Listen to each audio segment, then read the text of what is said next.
and Diwakar, and we have a couple of questions for James and Sachit who are here for Google. So, why is it important for developers to attend their fests? We'll start with Sachit. Sure, yeah, absolutely. No, I think it's a great question. I think it's really important kind of for two reasons. Selfishly, for us to get a pulse and for us to get the right feedback we need to build better products for developers. But from a less selfish point of view, I think that even that one conversation, that one discussion you have with another developer at Google can end up changing your entire career. Or excuse me, at JetFest can end up changing your entire career. So, it's worth it even if you get one productive conversation out of it. So, and you will likely get more than that. So I think that's why it's pretty important. Yeah, for me, I come to these conferences because I learned so much from the attendees. I learned by talking to them about the problems that they're trying to solve. And I think that's what everyone can get out of this, is that you learn from the people around you, you learn from the people presenting, and it's hard to do that like over YouTube. Like I can watch a show, like watch a presentation over YouTube, but I can't have the conversation that allows me to really explore the problem areas that people are encountering and the depth that I can do at something like DevFest. That's true. I mean, getting to meet people, talking and working with people is really something that DevFest offer. But they call it the hallway track. So the hallway track at conferences is often more valuable than the actual presentations. Yeah. So I'm not offended if no one goes to my presentation. Just hang out in the hallway and have a great conversation. Yeah. It's fun. But with that in mind, how do you guess that they're gonna, how do you approach yourselves? How do you approach a person if you're there to approach someone? There's a lot of shyness around people about, there's a huge crowd, there's a lot of people flocking around him. How do I go talk to them? So what would you do? Yeah, sure. So I don't think I have a good answer. I also have this problem, and it's funny to think that anyone would have that idea of talking to me. But I think the main thing is, like, obviously you want to be respectful of their time and their space and all that, but they're also just a human being like you, and they're probably at the event to talk to people like, whoever you might be. So I think don't put anyone on too high of a pedestal. We're all just figuring it out together, and just be a little clear about the intent of your conversation, so that you don't maybe waste any time, and give some context about yourself, and just have a nice, productive, friendly conversation. Yeah, that's exactly right. I think we all have the approach anxiety, is the word we just learned for it. I have it. I get nervous talking to any developer, and don't know what to say, and it feels awkward. And so I think you can definitely build some strategies for dealing with that. One is just to have a go-to question that you can ask. And so at conferences, a lot of times I just ask people like, oh, what sessions have you been to? What have you learned? What's been interesting? And that usually kicks off a good conversation. So that can help. Yeah, we're just regular people. Yeah, very regular. Yeah. I'm just a nerd. Yeah. That's it. One question as a fanboy. What book would you give to someone?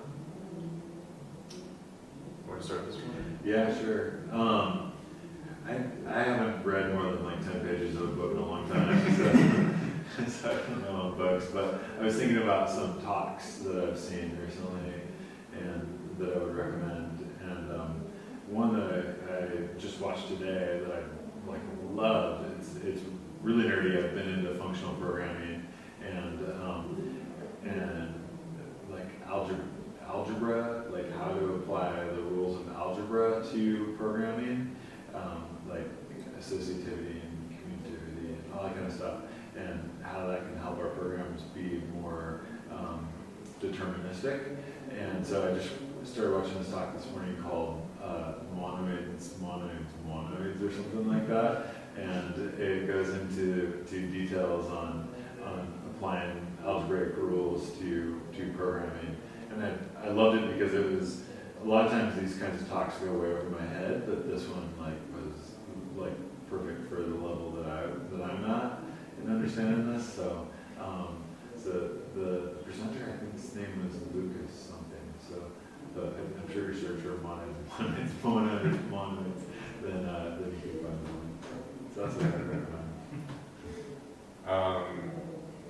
So my attention span has also been not great in the last few years as far as reading the entire books. I would probably, again, in the spirit of being at a developer event, one book that I think was useful, even if you just read like the synopsis of it, is the Clean Coder. So I think a lot of like junior engineers can use that as a good reference to understand how their actual coding skills apply to a real working situation. Great, great. So we leave links to both the videos and the There we books. go. Yeah. One last question. What would be the one key takeaway in this DevFest for both you as speakers and for the attendees who are coming here? What would you feel that should be the takeaway? Well, everyone should use Cloud Run, of course, because that's what I'm presenting about. So, Cloud Run's a recent serverless platform from Google Cloud, and I think it's pretty cool. So hopefully people get inspired by that and can go give it a try.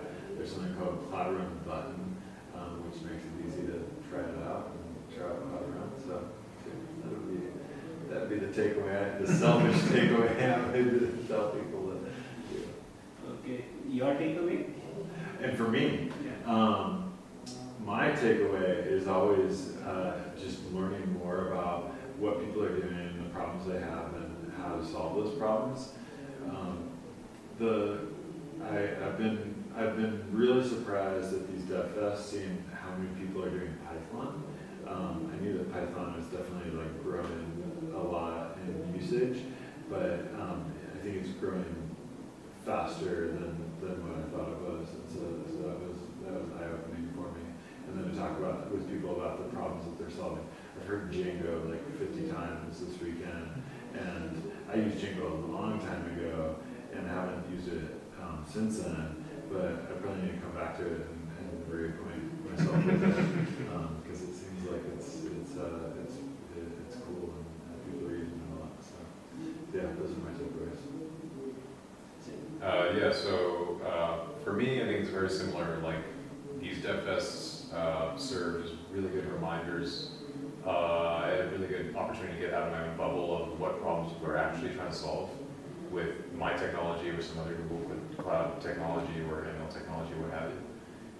So it's important for me to stay, sort of aware of that.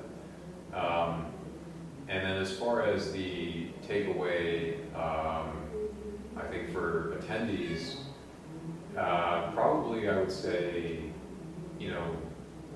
like there's so much that Google is doing as far as technology that they can all use.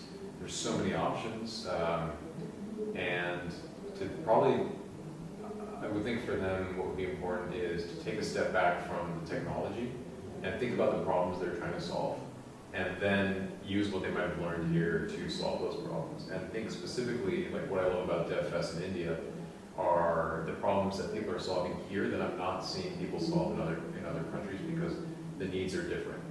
And so thinking uniquely about India and then applying the technologies to the problem, that's what I would try to take away.